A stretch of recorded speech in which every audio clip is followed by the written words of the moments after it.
हम आप लोगों से कहना चाहते हैं, जो विभिन्न विचारधारा के हो, अलग अलग रास्ते पर जा रहे हो, गुरु महाराज के पास इनको भोले भाले लोगों को ले करके जब गए थे, तब क्या आपने सोचा था कि हम इन पर हुकूमत करेंगे या हमारे अधिकार में चलेंगे और इनसे हम सेवा लेकर के अपने हिसाब से खर्चा करेंगे?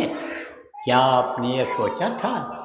तो जब उस समय नहीं सोचा और उस समय आपके अंदर परमार्थी भाव था कि भाई ले चलें, ये दुखी हैं, इनके दुख को दूर करा दें और इनके तकलीफ़ों में आराम दिला दें, चलें गुरु महाराज के पास, इनको नामदान जैसा नाम रत्न दे दें, अनमोल चीज़ दे दें जो रुपया पैसा से नहीं खरीदी जाने वाली चीज़ है, गुरु महाराज इनको वो चीज़ दे दें। इसलिए गुरु महाराज के पास लेकर के आप गए थे।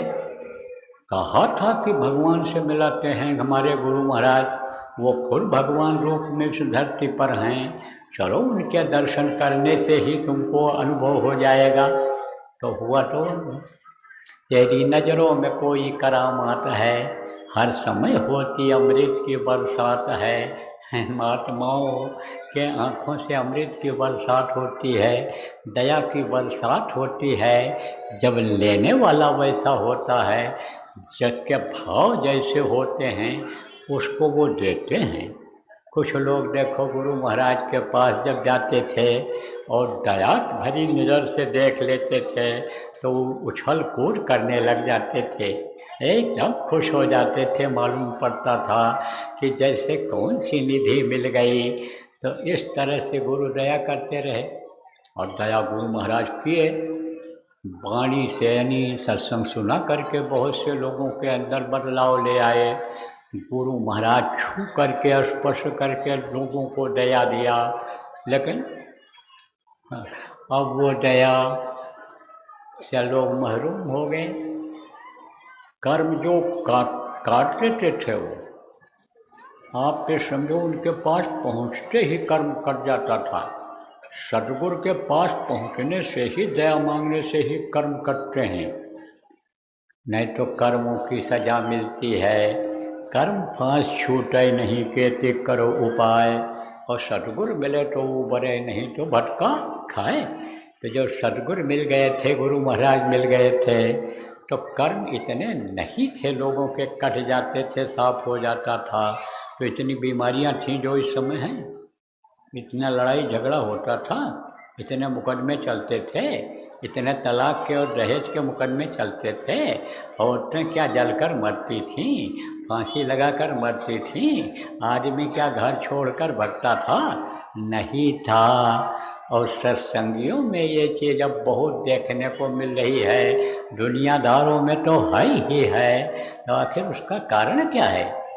कारण यही है, कर्म नहीं कट रहे हैं, खान पान चाल चलन सही नहीं हो रहा है, विचार भावनाएं नहीं सही हो रही हैं, गुरु के आदेश का पालन नहीं हो रहा है, गुरु को भूल गए बहुत से लोग, गुरु के वचनों को भूल गए, कुछ लोग गुरु ही बन गए, कुछ लोग उनके गुरु बन गए कि जिनको लेकर के गए थे। कैसे लोगों को लाभ मिलेगा?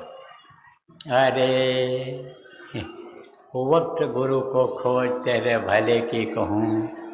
आप जिस मास्टर से पढ़े हो और मास्टर साहब पढ़ा करके आपको अच्छे वहदे पर पहुंचा दिए, आपको अकल और बुद्धि दे दिए, बिजनेस व्यापार करने लग गए, खेती करने लग गए उसी अकल बुद्धि से। अब को हम अपने लड़के को भी, अपने पोते को भी उन्हीं मास्टर से पढ़ाएंगे तो वो तो मास्टर अब रहे, क्योंकि दुनिया का ये नियम है, धरती का नियम है कि जो पेड़ फलता है वो झड़ता है, जो आग जलती है वो बुझती है, और जो पैदा होता है वो मरता है, तो वो तो मर गए। अब अगर लड़के को पढ़ाना है तो दूसरे मास्टर के पास लेकर जाओ। आप कभी बचपन में बीमार पड़े थे और डॉक्टर से इलाज कराया था, और डॉक्टर समझो अब रहा नहीं, और आपका लड़का बीमार हुआ तो आप उस वक्त के डॉक्टर के पास लेकर जाओगे कि नहीं ना ले जाओगे? नहीं ले जाओगे तो नहीं ठीक होगा। तो हमेशा इस धरती पर रहते हैं। कौन रहता है?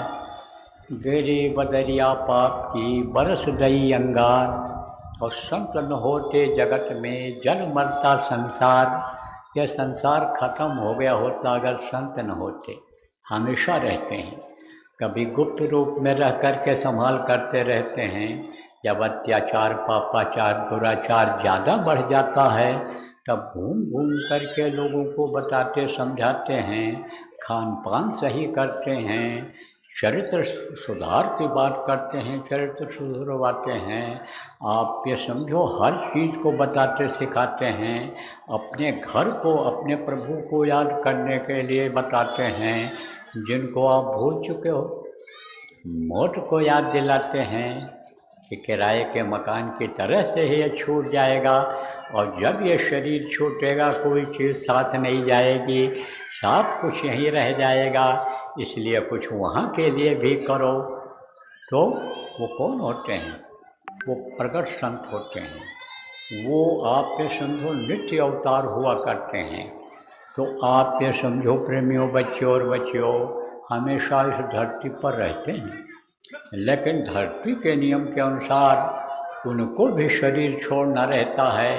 तो शरीर छोड़ करके जाते हैं, जब जाने लगते हैं तो किसी न किसी को जो काम वो करते हैं वो अधिकार दे करके जाते हैं, और संभाल बराबर करते रहते हैं, खुद करते हैं। आप जो पुराने सत्संगी हो, सुनाया गया है आपको कि काल भगवान का देश है, और काल भगवान तपस्या करके सतलोक से सत्पुरुष से मांग करके ले आए थे जीवात्माओं को, और अपने अधिकार में उन्होंने कर लिया, उनकी डोर को अपने हाथ में ले लिया। लेकिन संत जब आते हैं, यानी पैदा माँ के पेट में ही यानी पल करके होते हैं, इसी धरती पर रहते हैं, लेकिन सबसे पहले वो अपना काम बनाते हैं, अपनी आत्मा को जगाते हैं। और यह आत्मा जब पहुंच जाती है प्रभु तक तो स्वयं जाने ते देव जनाई, जानत तुम्हें तुम्हें हो जाई। पूरी ताकत जब उनकी आ जाती है, इनके अंदर, किसके अंदर? संतों के अंदर। जब पूरी ताकत आ जाती है तो आप ये समझो कि उस ताकत से जिस जीव को नामदान देते हैं उसकी डोर अपने हाथ में ले लेते। अब मान लो कि गुरु महाराज के जाने के 2-3 महीना पहले जिन्होंने नामदान दिया, होली कार्यक्रम में लिया, तो वो जीव तो बेचारे अभी नहीं भजन कर पाए, तरक्की कर पाए, नहीं सीख पाए, नया आदमी नहीं सीख पाया। तो उनके लिए क्या करते हैं? उनके ही नहीं, सबकी डोर को सूरज के जो हाथ में लिए रहते हैं, वो जिनको अधिकार देते हैं नामदान देने का, संभाल करने का, उनको पकड़ा देते हैं। संभाल वही करते हैं, संभाल वही करते हैं, गुरु वही रहते हैं। लेकिन बताने सिखाने के लिए, गुरु की महिमा को बताने के लिए गुरु न भूलें, गुरु के वचनों को न भूलो, गुरु के बताए रास्ते पर चलते रहो। ये अधिकार उनको दे देते हैं जिनको उत्तराधिकारी कहा जाता है। तो हमेशा इस धरती पर रहते हैं।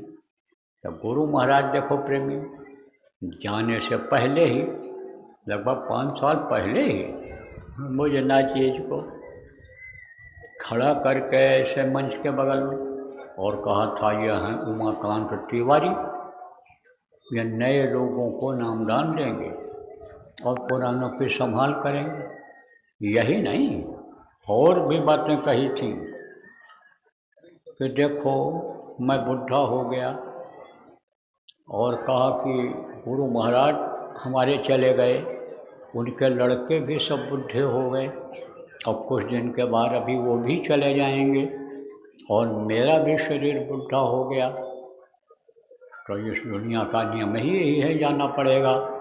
तो यह है उमाकांत तिवारी, ये यानी नामदान देंगे नए लोगों, और पुराना जो इनके पास कोई आ जाएगा उसको ये बता देंगे, समझा देंगे और करा देंगे, मदद करेंगे, ये संभाल करेंगे, ये हैं।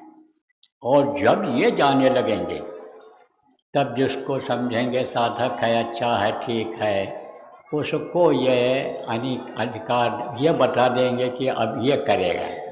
और वो जाने लगेगा, जब जाने लगेगा तब वो किसी और को कह देगा, वो जिसको उचित समझेगा।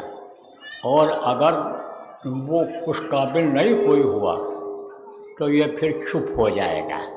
ये नहीं कहा ख़त्म हो जाएगा, ख़त्म नहीं होता है, चुप हो जाता है। थोड़े समय के लिए वो चीज़ यानी दब जाती है, उसके बाद जब कोई आता है तो वो भागता है। 10 गुरु थे, जो आप समझदार कार्यकर्ता हो, पुराने लोग हो, भ्रम में पड़ जाते हो, आपको बताता हूँ।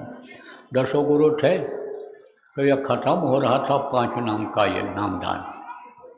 तो जो उनके 10वें गुरु थे, आप समझो गुरु गोविंद सिंह, वो गए हुए थे इधर दक्षिण में, पूना दक्षिण में है यहाँ से, पूना के राज परिवार में, पेशवा परिवार में वहीं ठहरे हुए थे।